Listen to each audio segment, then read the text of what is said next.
राज्याचे ग्रामविकास व पंचायत राज मंत्री माननीय जयकुमारजी गोरे साहेब यांच्याबाबत खासदार संजय राऊत यांनी केलेल्या बेताल, बेजबाबदार व आक्षेपार्ह वक्तव्यांच्या निषेधार्थ भारतीय जनता पार्टी सांगोला यांच्या वतीने वासूद चौक येथे तीव्र रास्ता रोको आंदोलन करत पुतळ्याचे दहन करण्यात आले। या आंदोलनाचे नेतृत्व सोलापूर जिल्हा परिषदेचे शिक्षण व आरोग्य सभापती तथा भाजपचे माननीय जिल्हाध्यक्ष माननीय चेतनसिंह केदार सावंत आणि भाजपचे ज्येष्ठ नेते माननीय बाळासाहेब एरंडे यांनी केला।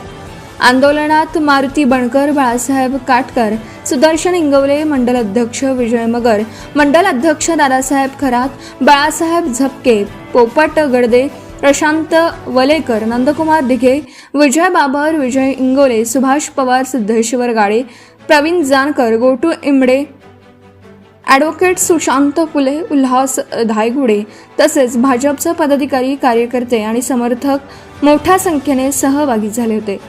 यावेळी कार्यकर्त्यांनी संजय राऊत यांच्या विरोधात जोरदार घोषणाबाजी करत त्यांच्या प्रतिकात्मक पुतळा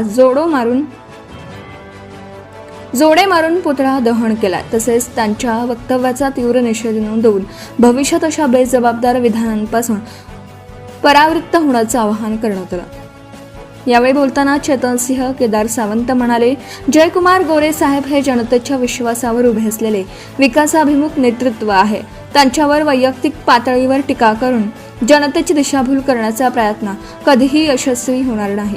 भारतीय जनता पार्टी प्रत्येक कार्यकर्त्याच्या बळावर अशा बेताल वक्तव्यांना लोकशाही मार्गाने ठाम उत्तर देईल। आंदोलनादरम्यान काही काळ वाहतूक विस्कळीत झाली होती। पोलिसांच्या उपस्थितीत आंदोलन शांततेत पार पडले। आंदोलनाच्या शेवटी भाजपच्या वतीने जयकुमार गोरे साहेबांच्या नेतृत्वावर विश्वास व्यक्त करत अशा बिनबुडाच्या आरोपांविरोधात भविष्यातही लोकशाही मार्गाने तीव्र आंदोलनाचा इशारा देण्यात आला। जयकुमार गोरे म्हणतात की पुढची निवडणूक उद्धव ठाकरे अभिजित बिस्केंच्या नेतृत्वाखाली